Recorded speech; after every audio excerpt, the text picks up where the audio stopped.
ชมข่าวภาคค่ำกันต่อนะคะฝนที่ตกหนักในพื้นที่ของจังหวัดนราธิวาสนะคะก็ส่งผลทำให้มีบ้านเรือนได้รับความเสียหาย 40 หลังค่ะส่วนที่จังหวัดพังงาค่ะมีน้ำทะเลหนุนสูงท่วมท่าเรือในพื้นที่ของอำเภอตะกั่วป่าทำให้ท่าเรือแตกร้าวค่ะที่บริเวณท่าเทียบเรือบ้านน้ำเค็มเกาะคอเขาหมู่ที่ 2 ตำบลบางม่วงอำเภอตะกั่วป่าจังหวัดพังงามีน้ำทะเลหนุนสูง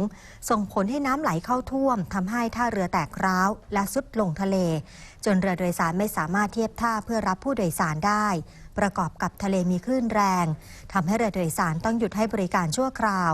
ขณะที่เรือประมงต้องนำเรือเข้าฝั่งเพื่อหลบคลื่นส่วนที่จังหวัดนราธิวาสค่ะหลังจากที่มีฝนตกหนักและพัดแรง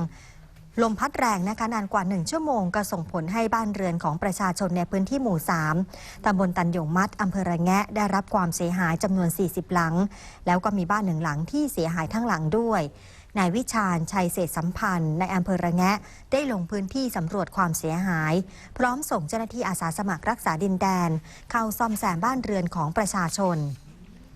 ส่วนบรรยากาศที่ร้านจำหน่ายสินค้าเกษตรภายในตัวเมืองจังหวัดขอนแก่นมีเกษตรกรมาหาซื้อสินค้าเกษตรทั้งเมล็ดพันธุ์ปุ๋ยเคมียาฆ่าแมลงและอื่นๆกันอย่างต่อเนื่องแล้วมีฝนตกในพื้นที่ทำให้เกษตรกรทำการเพาะปลูกได้อีกครั้ง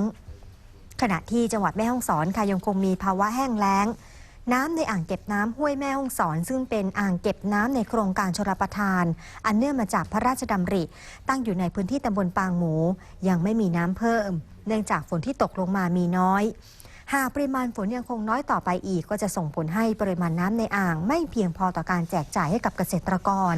และส่งผลกระทบต่อระบบน้ำดิบของการประปาส่วนภูมิภาคจังหวัดแม่ฮ่องสอนด้วย